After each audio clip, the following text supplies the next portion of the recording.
evening, I'm Hibaq Ahmed and this is an edition of news from Dalsan TV English broadcast with the latest news from Somalia and across the world. And these are some of our top news headlines. Clan militias contesting control for newly liberated regions in Middle Shabelle asked to stop fighting. Somali diaspora community commended for leading entrepreneurship in Africa. And climate fuel disasters affect 7.2 million Somalis, Deputy Prime Minister tells summit on climate change.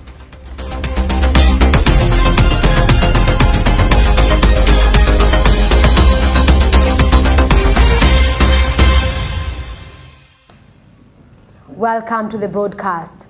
Clan militias fighting in parts of the Middle Shabelle have been asked to silence their guns and embrace peace. The militias who have been allied to the government have been fighting for control of areas recently liberated with the help of Somali security forces. Local militias allied to rival clans fighting for control of territory removed from the hands of militant Al-Shabaab in parts of Hirshabelle state have been urged to unconditionally cease fire and stop fighting. Fighting erupted in areas that fall under the administration of Adale, where the Somali National Army and allied militias toppled Al-Shabaab. The group had controlled some villages in the district for more than 15 years before they were removed in recent military offensives. The governor for the Middle Shabelle region, Ahmed Meire Makaran, on Sunday called on the militia of the two clans to accept dialogue and reconciliation. Mr. Meire Makaran said the new clashes will derail the efforts of Somali National Army in the fighting against Al-Shabaab. inay dad walaala ay isku dagaalaan meeshii cadawga laga sifeeyay oo dhabarkeena ahayd inay isku dagaalaan dad walaala waa ayaan daro aad iyo aad noo dhibayso. It is said that brothers are now fighting in the area after removing the enemy. I urge people in those areas and local leaders to spearhead peace efforts. Terrible things have already occurred. Our elders and traditional leaders will formulate meetings to end all these problems.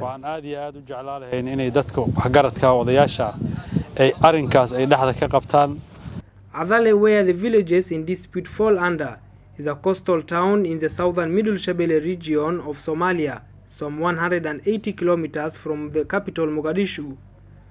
It is a stretch of virgin sandy beaches that goes on and is only interrupted by many fishing boats at the docking site used by fishermen.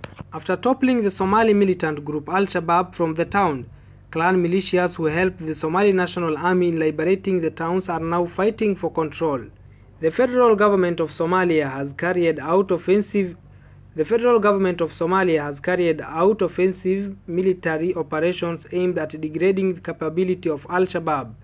The group with links to Al-Qaeda has remained violent and continues to harbor ambitions to remove Somalia's Western-backed government from power. Somaliland's main opposition parties have declared that the ruling Kulmi administration is illegitimately in power after the end of his constitutional term.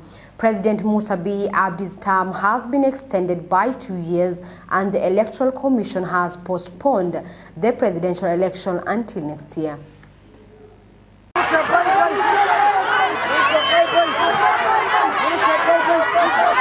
Somaliland opposition parties have called for presidential elections following the end of the official term in office of President Musa Bihi, although he got extension by 2 years from the House of Elders.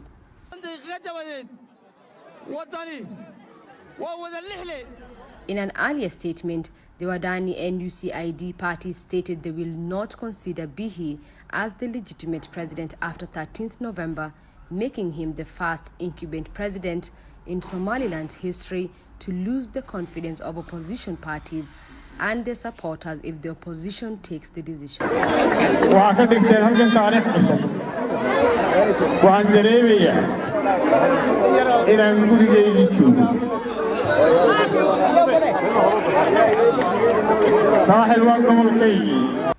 The opposition party told supporters to be on alert towards any decisions the party officials would announce in the next hours. Meanwhile, the opposition parties delayed their long-awaited press conference after a voluntary mediation committee led by Ali Warren Ade, a senior advisor to the president. Mohamed Noor Dur, the former interior minister and the mayor of Hargeisa, made intervention early in the morning. Additional reports say the opposition parties have given a chance to the voluntary mediation committee until this evening, and if there is no result, they will go ahead to declare their major decision before midnight. President Bihi insisted that no other ballot can precede the political party's election, while the opposition declined and determined the presidential election to come before the other election.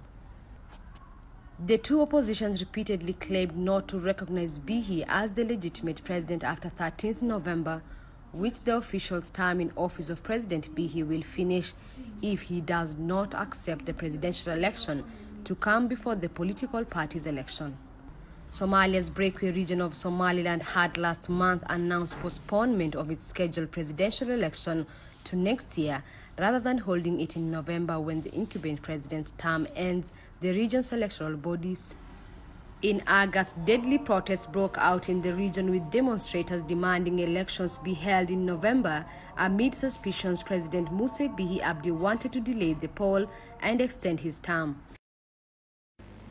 Somali entrepreneurs in Zambia have been lauded for providing quick wins, impact socio-economic development, and enhancing confidence and the commitment of African enterprises. Puntland President Said Abdullahi Dani has praised the Somalis abroad for their relentless effort in entrepreneurship in Africa. The regional president, who is in Zambia for a visit on Saturday, met Somali entrepreneurs and asked them to expand and seize more business opportunities across the African continent. He urged Somali investors, entrepreneurs, and business representatives who attended the meeting to explore opportunities that have the potential to unlock trade, tourism, and investment opportunities. The Somali diaspora, mainly in Africa and in developed countries, have been the lifeline of many families which rely on their support for livelihood. The UN Development Program estimates that $1.6 billion in remittance are sent back annually by Somali immigrants from around the world. Puntland President Said Abdullahi Dani said their excellence in entrepreneurship has made the name of Somalia have a place again in the map of the world.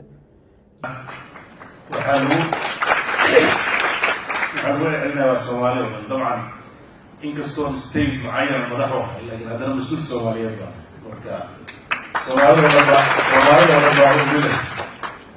state la joojiray xagga marka la joogo. The success we are witnessing here is the result of unity, constant community consultations, and engagement among business leaders. Zambia is host to between 3,000 and 4,000 Somalis holed up mainly in Lusaka and Dolo since the late 1960s, when some of them migrated as workers for a transportation company that was contracted to ferry fuel from Tanzania during an operation dubbed Hell Run. Others have been sneaking into the country from 1992, when Somalia went up in flames following the fall of the government of President Mohamed Siad Barre. The Deputy Prime Minister of the Federal Government of Somalia, Salah Ahmed Jama, has said climate change has affected the African continent, particularly Somalia, while addressing the summit on climate change in Egypt. The Premier, who was accompanied by a Somali delegation, said climate-fueled emergencies is already a reality, and Somalia is one of the countries struggling with its effects. Ladies and gentlemen, first of all, let me thank you for giving me the opportunity to bring to your attention the perspective and the realities in Somalia, the Horn of Africa, and other places in the region as we talk about this important subject matter.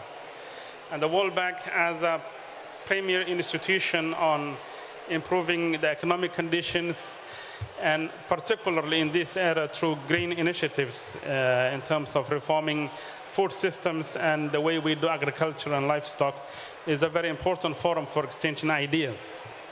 So I think today's subject matter is about how do we improve food systems, decarbonize, mitigate, and adapt to climate change. Let me give you a very brief synopsis of what's happening in Somalia as we sit here today and discuss climate change. For us, climate change is a reality. 7.2 million people are under drought as we speak. And there is a looming famine. We are not out of the woods yet, although there is a lot of response to attend to the situation.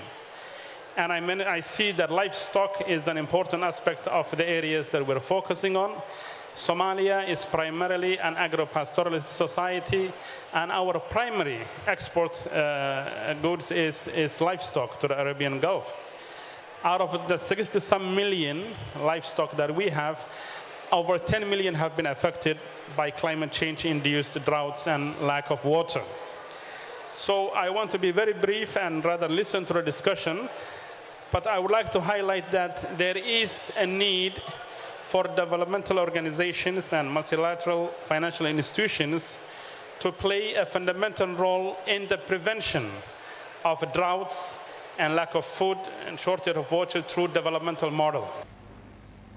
Taking a swipe at the US and China, UN Chief Antonio Guterres said that the world economy could not afford to get split into two opposing camps. The UN chief spoke at a press conference in Phnom Penh, Cambodia. Geopolitical divides are contributing to global insecurity, triggering new conflicts and making it increasingly difficult to end old ones. There is a growing risk that the global economy will be divided into two parts, led by the two biggest economies, the United States and China.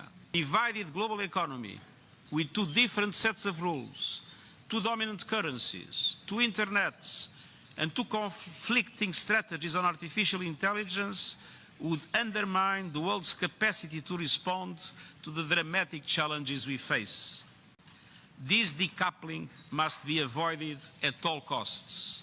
We need to strengthen our collective efforts to find multilateral solutions, weather geopolitical storms, and get the SDGs back on track. And regional organizations, including ASEAN, have a vital role to play. The political, security, human rights, and humanitarian situation in Myanmar is sliding even deeper into catastrophe. And those are some of our top stories for this hour. This is Dalsan TV English broadcast with me, Hibak Ahmed. Till we meet again, enjoy the rest of your viewing.